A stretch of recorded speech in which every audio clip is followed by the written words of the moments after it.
Hello students, welcome once again with NCERT solution of chapter 2 acid base and salt।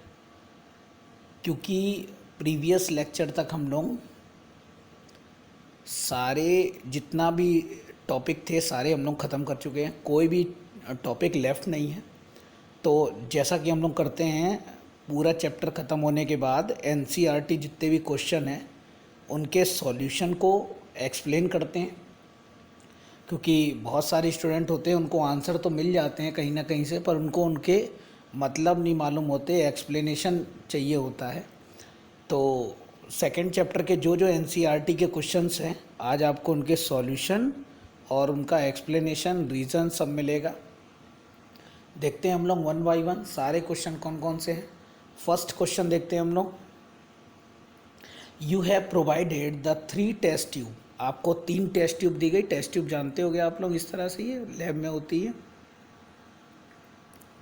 ऐसे 3 test tube दी गई, एक और होगी मान लीजिए ये।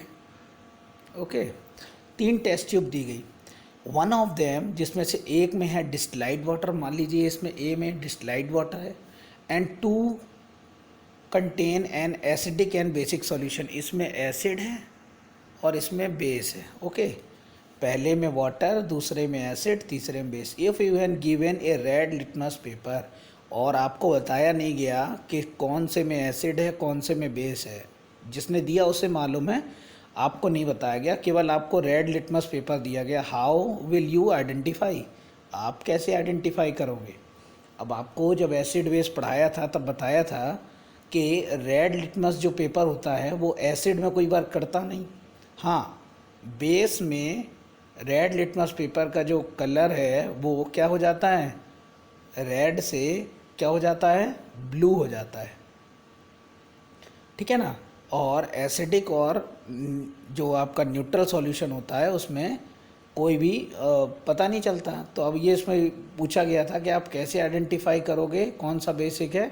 तो सीधी बात है, इसमें भी ये डालिए आप रेड लिटमस सॉल्यूशन में, इसको भी डालिए रेड लिटमस पेपर, इसको में भी डालिए, जिसमें ब्लू हो जाए वही आपका बेसिक है। Okay, next.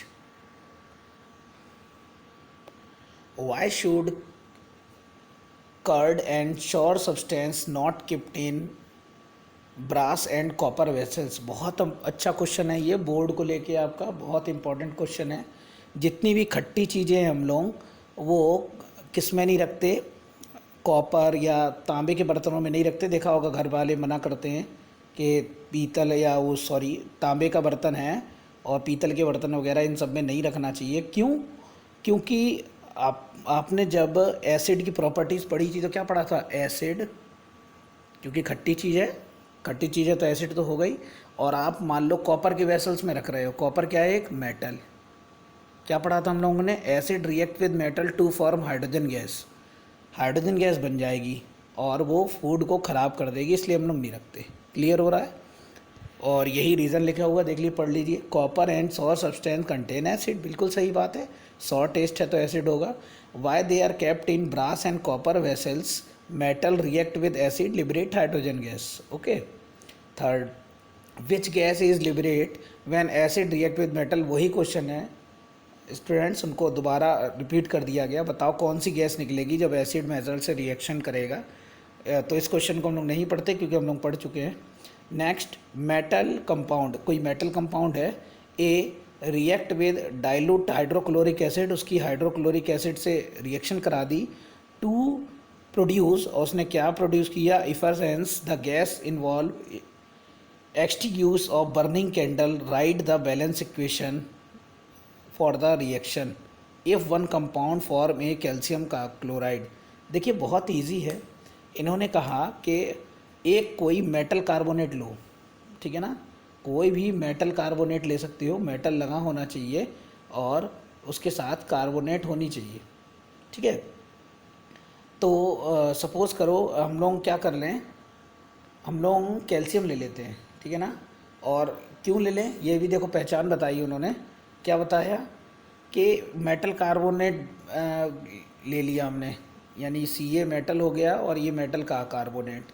और ये कह रहा है उसके साथ जो कंपाउंड बनेगा वो कैल्शियम क्लोराइड बनेगा, ठीक है ना। तो रिएक्शन करा देते हैं हाइड्रोजन क्लोराइड के साथ, क्योंकि कैल्शियम को जब क्लोरीन मिलेगी तभी CaCl2 बनेगा। और ये कह रहा है उसके साथ एक ऐसी गैस प्रोड्यूस कर रही है जो कैंडल को बुझाने की कैपेबिलिटी रखती है। वो तो कार्बन डाइऑक्साइड है, क्योंकि वो फायर एक्सटिंग्विशर में भी यूज़ होती।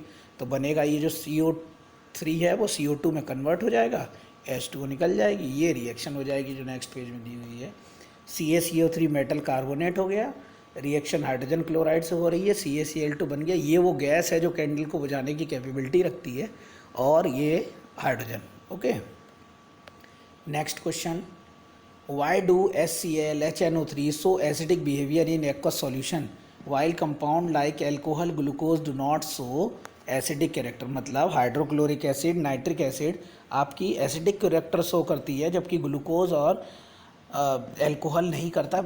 आपको मालूम होना चाहिए एसिडिक कैरेक्टर वही शो करेगा जो हाइड्रोजन आयन प्रोड्यूस करेगा।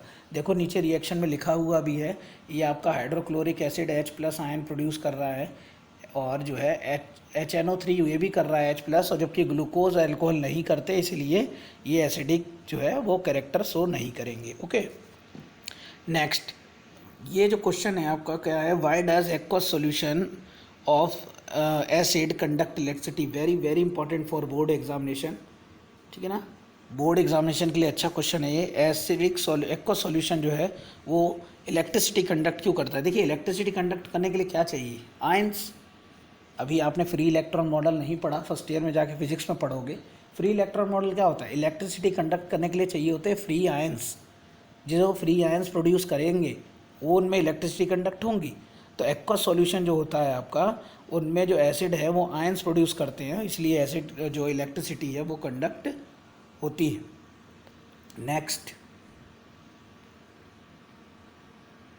How is concentration of H3O ion affected when solution is acidic और इज डाइल्यूटेड। मतलब हाइड्रोजीनियम आयन जो है H3O, अगर इसमें क्या किया जाए, इसका कॉन्सेंट्रेशन जो है उस पर क्या इफेक्ट पड़ेगा when solution of acidic is dilute. अगर जो सॉल्यूशन को डाइल्यूट कर दोगे, सीधी बात है इसका पर वॉल्यूम डिक्रीज़ कर जाएगा, क्योंकि स्ट्रेंथ एसिड की डिक्रीज़ होगी। जैसे जैसे पानी मिलाओगे वो डाइल्यूट होता जाएगा, उसकी स्ट्रेंथ घटती चली जाएगी। Okay, next, how the concentration of OH ion affected when base is dissolve in solution of sodium hydroxide. अगर OH आयन पे बताओ क्या अफेक्ट पड़ेगा जब उसको डिज़ोल्व कर दिया जाएगा सोडियम हाइड्रोक्साइड में। बिल्कुल इंक्रीज़ करेगा। इंक्रीज़ इसलिए करेगा क्योंकि NaOH भी एक बेस है, और जब बेस को डिज़ोल्व करोगे तो number of OH ions increase होंगे, और number of OH ion increase होंगे तो जो उसका बेस की जो आपकी स्टेबिलिटी है वो बढ़ेगी, इंक्रीज़ होगी। ओके, नेक्स्ट, ये क्या है आपका, दो सॉल्यूशन है A और B, एक की pH वैल्यू 6 है और दूसरे की pH वैल्यू 8 है। बताओ which solution is more hydrogen ion concentration.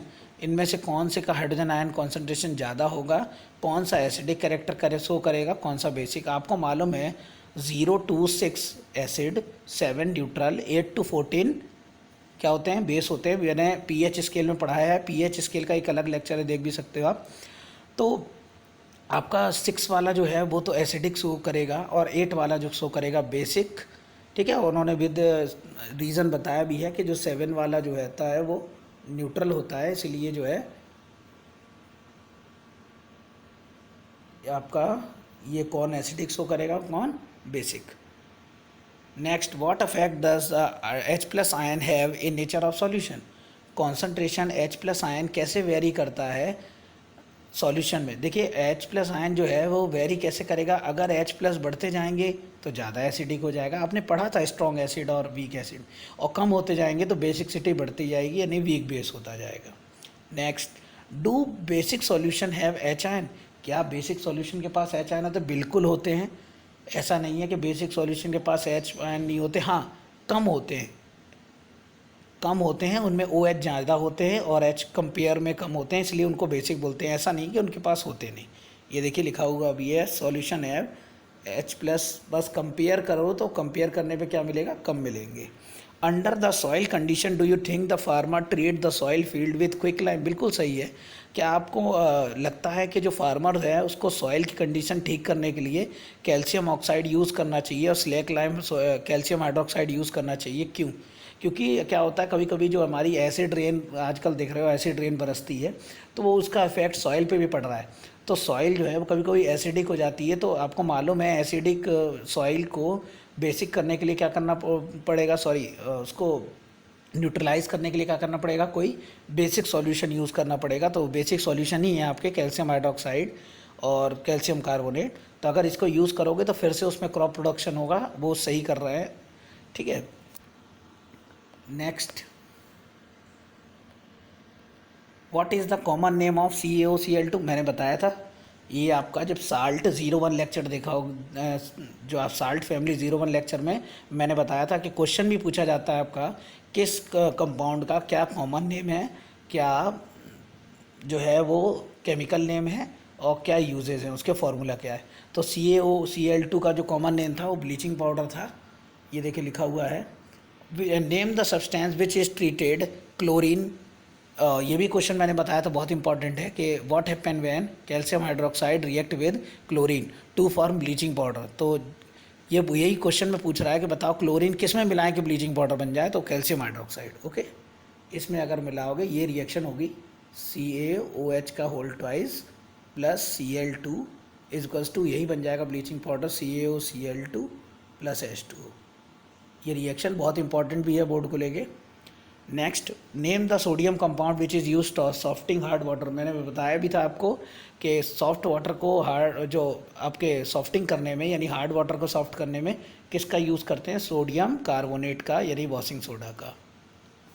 Next, what will happen sodium hydrogen carbonate is heated.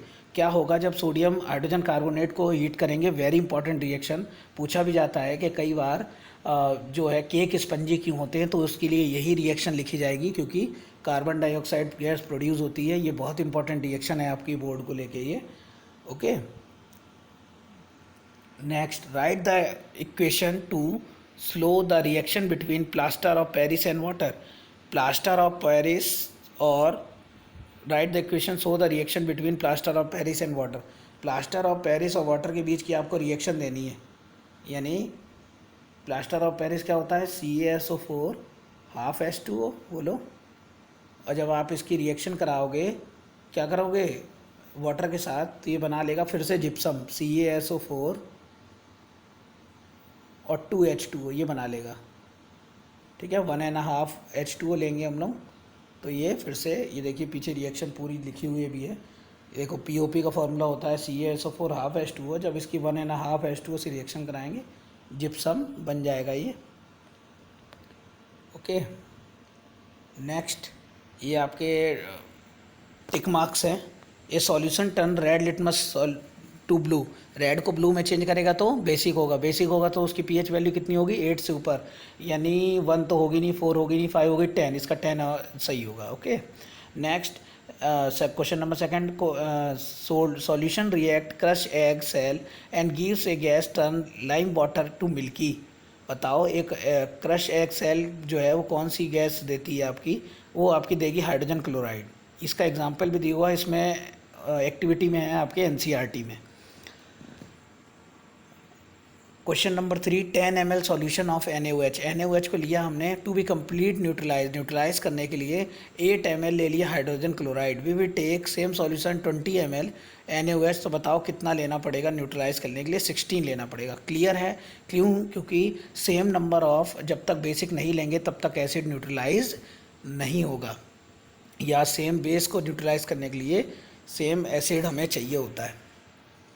Next, which of the following medicine use is a indigestion. जब आपको एसिड बेस पढ़ाए थे तो बताया था, pH वैल्यू का डेली लाइफ में use तब बताया था कि जब डाइजेस्टिव प्रॉब्लम होती है, हमें एसिड की क्वांटिटी बढ़ने लगती है, तो उसको न्यूट्रलाइज करने के लिए हम लोग क्या करते हैं, एंटा एसिड टैबलेट लेते हैं, मिल्क ऑफ मैग्नीशिया वगैरह। तो इसका आंसर यही होगा, एंटा acid.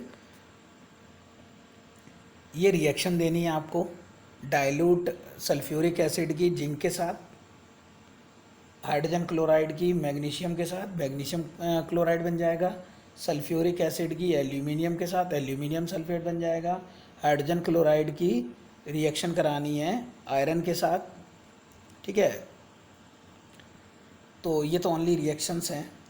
Compound such as alcohol glucose contain hydrogen ion, ये क्वेश्चन अभी रिपीटेड है, आ चुका है दोबारा, अब एक्टिविटी में बार बार पूछ रहा है। अभी देखिए क्वेश्चन नंबर सेकंड थर्ड में ये पूछा गया था कि इनमें भी हाइड्रोजन आयन होते हैं पर ये एसिड क्यों नहीं है, क्योंकि ये जो है एसिड करेक्टर H+ नहीं देते। और एक्टिविटी भी दी गई थी, शायद इसमें दिया हो, जिसमें बल्ब ग्लो नहीं करता, ये देखिए दिया हुआ है। ग्लूकोज सॉल्यूशन में जो है बल्ब ग्लो नहीं किया क्योंकि आयन प्रोड्यूस नहीं हुए, और जबकि हाइड्रोजन क्लोराइड में बल्ब ग्लो करता है क्योंकि इलेक्ट्रिसिटी प्रोड्यूस हो जाती है, ठीक है। ये एक्टिविटी भी है आपकी। Why does distilled water not conduct electricity, very very important question. Distilled water में इलेक्ट्रिसिटी कंडक्ट क्यों नहीं थी? डिस्टिलाइड वाटर जान रहे हो ना आप, प्योर वाटर, हाँ प्योर वाटर बोलते हैं डिस्टिलाइड वाटर, जो हम लोग बैटरी वगैरह डालते हैं, क्योंकि उनमें आयंस नहीं होते। बार बार यही क्वेश्चन का यही आंसर होगा, क्योंकि डिस्टिलाइड वाटर कोई भी वाटर हो जिसमें इलेक्ट्रिसिटी कंडक्ट होने के लिए चाहिए आयंस, डिस्टिलाइड वाटर में आयंस नहीं होते, इसलिए वो इंसुलेटर होता है इलेक्ट्रिसिटी का, ठीक है ना, उसमें इलेक्ट्रिसिटी कंडक्ट नहीं होती। ये देखो दिया हुआ है, distilled water is pure water then any ion species नहीं होती, there is does not conduct electricity. Rain water become impure of water contain may be ionic species, therefore it conduct electricity. Next, why do acid not show acidic behaviour in the absence of water? बार बार उसी question को क्यों repeated है इसमें देखिए acid जो है वो वाटर की एब्सेंस में आपकी एसिडिक बिहेवियर नहीं शो करता। अरे भाई एसिड को एसिड बिहेवियर शो करने के लिए डीएसोसिएट होना पड़ेगा कि नहीं होना पड़ेगा? H+ देना पड़ेगा। H+ कब देगा? जब डीएसोसिएट होगा। जब वाटर ही नहीं होगा तो डीएसोसिएट किस में होगा वो, इसीलिए वो एसिडिक बिहेवियर शो नहीं करता। ओके, नेक्स्ट देखते हैं हम लोग। एक 5 सॉल्यूशन है, इनको पीएच के इंक्रीजिंग ऑर्डर में लगाना है। देखिए सबसे पहले न्यूट्रल सॉल्यूशन लगा लिया हमने, उसके बाद स्ट्रॉन्ग एल्केलाइन बेसिक आपको मालूम है 11 होता है, उसके बाद एसिडिक स्ट्रॉन्ग एसिड 1 होगा, उसके बाद वीक एसिड आपको मालूम है 4, 5, 6 वीक एसिड होते हैं, उसके बाद 9। अब इनको आप अरेंज कर सकते हैं क्योंकि हाइड्रोजन आयन के कॉन्सेंट्रेशन के इंक्रीजिंग ऑर्डर में लगाना था। Okay, next, equal length of magnesium ribbon, equal length ली मैग्नीशियम रिबन की और उसको 2 टेस्ट ट्यूब ए और बी में डाला। Hydrogen chloride added a test tube A, और टेस्ट ट्यूब ए में हाइड्रोजन क्लोराइड ऐड किया, जबकि टेस्ट ट्यूब बी में CH3COO जो है एसिटिक एसिड ऐड किया। आपको मालूम है हाइड्रोजन क्लोराइड एक स्ट्रॉन्ग एसिड है और एसिटिक एसिड वीक एसिड है, ठीक है ना। और बताओ कौन सा फ्रीजिंग ज़्यादा होगा और क्यों? तो आपको मालूम है स्ट्रॉन्ग जो है वो कौन सा है आपका, हाइड्रोजन क्लोराइड, तो वो ज़्यादा होगा, जबकि ये जो वीक है वो नहीं होगा, ठीक है। Next, fresh milk has pH 6, how do you think pH will change into curd? आपका मिल्क है उसका pH वैल्यू 6 होती है, तो जब कर्ड में चेंज हो जाता है, दूध दही में चेंज हो जाता है, उसका pH क्या होता है? आपको मालूम है कि दूध जब दही में चेंज होगा तो एसिड में कन्वर्ट होगा। एसिड का pH कितना होता है? 6 से नीचे, तो 6 से नीचे हो जाएगा। देखिए लिखा हुआ आंसर में डिक्रीज pH, बिल्कुल डिक्रीज हो जाएगा। बेसिक थोड़ी होने जा रहा है, वो खट्टा होने जा रहा है, एसिड होने जा रहा है। फिर उसी से रिलेटेड क्वेश्चन है आपका, milk man add very small amount of, क्या होता है कि मिल्क मैन जो है अगर वो चाहते हैं कि अगर ये दूध जो है वो देर से दही बने तो उसमें स्मॉल अमाउंट में बेकिंग पाउडर डाल देते हैं, क्यों? और ऐसा डालने से क्या होता है? देखिए एक तो उसमें small amount of baking powder डाल देते हैं तो वो एल्केलाइन हो जाता है, जिससे आसानी से जो है वो दही में कन्वर्ट नहीं होता। और ऐसा क्यों होता है? तो उसका आंसर ये है, दैट स्लाइटली बेसिक, क्योंकि वो पहले थोड़ा बेसिक था, पर जब उसको क्या किया, बेसिक डाल दिया आपने, आपको मालूम बेकिंग पाउडर बेसिक होता है, तो लॉन्गर टाइम लगेगा उसको न्यूट्रलाइज करने में, तो इसलिए जो दही जमेगा कर्ड में कन्वर्ट होगा वो देर से कन्वर्ट होगा। ये रिएक्शन हम लोग ऑलरेडी पढ़ के आ गए हैं अभी अभी जस्ट, जिप्सम से POP वाली। ये व्हाट इज़ न्यूट्रलाइजेशन रिएक्शन हम लोग पढ़ चुके हैं। When acid react with base to form salt and water, this reaction is called neutralisation reaction. और क्यों न्यूट्रलाइजेशन है? बिकॉज बेस क्या कर देता है, इसमें एसिड के इफेक्ट को क्या कर देता है, कम कर देता है, न्यूट्रलाइज कर देता है, इसलिए इस रिएक्शन को बोलते हैं न्यूट्रलाइजेशन रिएक्शन। ओके, नेक्स्ट क्या है आपका, write two important uses of washing soda और बेकिंग सोडा। वॉशिंग सोडा का तो आपको मालूम है, एक तो हार्ड वाटर को सॉफ्ट वाटर बनाने में, ग्लास इंडस्ट्री में, पेपर इंडस्ट्री में, और बेकिंग पाउडर का भी मालूम है आपका, जो ब्रेड केक बनाने में यूज़ करते हैं, फायर एक्सटिंग्विशर में भी यूज़ करते हैं, और एज ए एंटा एसिड भी हम लोग यूज़ करते हैं। तो ये दो दो तीन तीन यूज़ पूछे थे, वो हम लोगों ने बता दिए। और लास्ट क्वेश्चन है शायद ये, यस, आपका जितने भी एनसीईआरटी इंडेक्स और जो चैप्टर के लास्ट में दिए होते हैं, जो आपके प्रैक्टिस सॉल्यूशन, सब के आंसर आपको मैंने यहाँ दे दिए, कुछ भी नहीं बचा अब इस चैप्टर में। ठीक है, तो ये सब क्वेश्चन आप नोट डाउन कर लें, और अच्छे होते हैं, एनसीईआरटी क्वेश्चंस हैं ये। और नेक्स्ट जब हम लोग मिलेंगे तो न्यू चैप्टर के साथ, मेटल एंड नॉन मेटल, क्योंकि वही नया चैप्टर है, चैप्टर नंबर 3। ठीक है, ओके, पढ़ते रहिए इसी तरह। Bye bye.